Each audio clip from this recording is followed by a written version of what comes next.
Elle est partout. Dans mon portefeuille, j'ai une petite photo qui est tout le temps là. Elle est dans ma chambre, dans la cuisine, parce que j'ai un manque énormément de Laetitia. D'autant qu'il ne l'a pas élevée, car la famille était instable et en grande difficulté. Très jeune, Laetitia est placée en foyer avec sa sœur jumelle. Elles grandissent ensuite dans une famille d'accueil, jusqu'à ce fameux jour. Le 18 janvier 2011, la jeune fille d'un caractère timide et réservé se laisse charmer par Tony Meillon, de 13 ans son aîné. Après une balade sur la plage, elle le suit pour prendre un verre. Puis Laetitia part travailler dans cet hôtel-restaurant où elle est apprentie serveuse. Sa patronne de l'époque se souvient de n'avoir rien remarqué d'anormal. Elle a fait son service correctement, voilà. Et après, elle est partie. Tout simplement. Et après, voilà. Je ne sais pas. À la fin de son service, la jeune femme retrouve en fait Tony Meillon. Ensemble, ils font la tournée des bars voisins. L'homme propose ensuite à Laetitia de venir chez lui.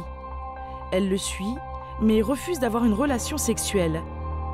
Furieux, l'homme l'aurait alors agressée. Plus tard, Laetitia envoie un SMS à un ami. « J'ai trop bu, il s'est passé quelque chose de grave. » Ensuite, elle passe un coup de fil pour dire qu'elle a été violée. Ce sera le dernier appel de Laetitia, qui mourra quelques heures plus tard, sous les coups de Tony Meillon.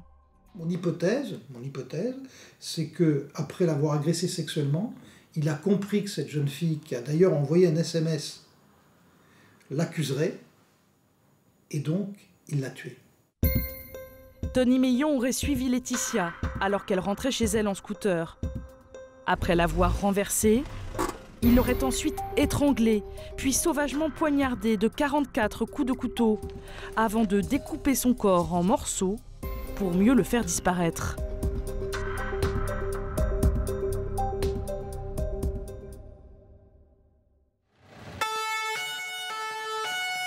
Dès le lendemain, Tony Meillon est arrêté.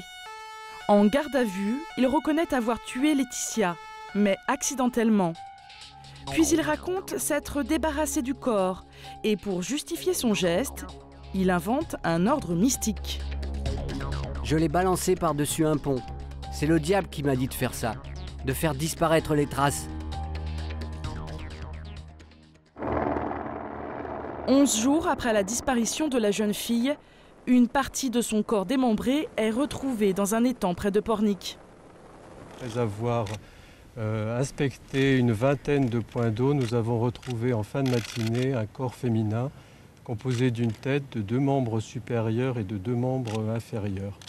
C'est un corps qui effectivement est lesté de grillage et qui vient d'être remonté par les plongeurs. Le crime bouleverse la France, d'autant que Tony Meillon, multirécidiviste, ne faisait l'objet d'aucun suivi par la justice. À sa sortie de prison, 1 an plus tôt, le délinquant avait pourtant obligation de trouver un emploi et de voir un médecin.